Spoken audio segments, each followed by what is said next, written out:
දැන් රජයේ අමාත්‍යවරයෙක් පහුගියදා පැවසුවා මාධ්‍ය හමුවකදී මේ රජයට පුළුවන් වුණා මේ නව රජයට මේ හොරකම් කරපු හොරු දේශපාලකයෝ ටික එක පැත්තකටත් රටේ ජනතාව සහ ආණ්ඩුව එක පැත්තකටත් වෙන් කළා බොහොම හොඳින් බෙදලා පෙන්වන්න හොරු සහ හොඳ මිනිස්සු කොයි පැත්තද ඉන්නේ කියලා. ඒ ඔබතුමා ඒ ප්‍රකාශ ගැන මොකක්ද දකින්නේ? මම නම් කියන්නේ ඒක මම කියන අයට කියන්නේ මේ මෑතකදී ඉදිරිපත් කළ වත්කම් සහ බැරකම් ඒක තුලින් අවුරුදු 76ක අවුරුදු 77ක විවෘත ආර්ථිකයේ වෙලා තියෙන දේවල් ඔකෙම පේනවා. අපි සුබපතන හැම දිනාටම ලක්ෂපතියෝ කෝටිපතියෝ වෙන්න පුළුවන් ගමනකට. ඒකේ බාධා කිරීම නෙමෙයි. ඒකේ මට මේක නෑ ඒක නෑ කියනට වැඩිය හැම දිනාටම ලබා ගන්න පුළුවන් ගමනට ගමන් කරන එක. ඉතින් මා හිතන විදිහට ඒ කියන ප්‍රකාශයට මට කියන්න පුළුවන් වන්නේ එවැනි බොළඳ ප්‍රකාශ කරනවට වැඩිය රටක් දියුණු කරන වැඩපිළිවෙලක් ඉදිරිපත් කිරීම තමයි.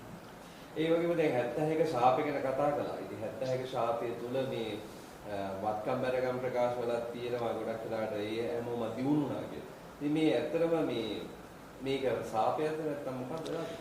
ඉතින් ඒ වත්කම් වැඩිවීම ඒක ශාපයක් ලෙසද බලන්නේ. මං නම් සතුටුයි ඒගොල්ලන්ගේ වත්කම් වැඩිවීම. ඇයි ඒගොල්ලෝ සතපක් නැහැ කියලා දා කිව්වේ? ඒ කියන්නේ මේ විවෘත ආර්ථිකයේ තියෙන ප්‍රතිඵලයක් නේද? ඉතින් අපි සුබපතනවා.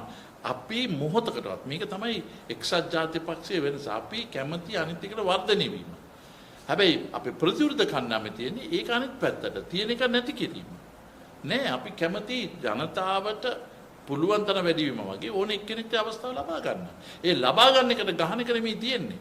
ලබා ගන්න එක අනිත් එකට උදව් කරන එක තමයි. ඒක තියෙන්නේ. දැන් ඒ හැමදේම එතකොට ඒක ව්‍යාජවත් මේ ව්‍යාජ මට්ටමට නෙමෙයි. ඒ මහන්සිය වැඩ කරන එක. ඒක දූෂණය කියලා කියන්න බෑ. ඒක අහන්න ඕනේ මේ සහෝදරයන්ට. ඉතින් අපි අගය කරනවා දැන් ඒගොල්ලන්ට මේ කාල පරිච්ඡේදයේ කියන්න පුළුවන් කොහොමද ඒගොල්ලෝ මේ පෙව්වේ කියලා. අනිත් ඒගොල්ලෝ ඇඟිලි දික් කරනවට වැඩිය ඒගොල්ලෝ මාංශල වැඩ කරා නම් එන අනිත් අයටත් ඒ අවස්ථාව තිබුණා.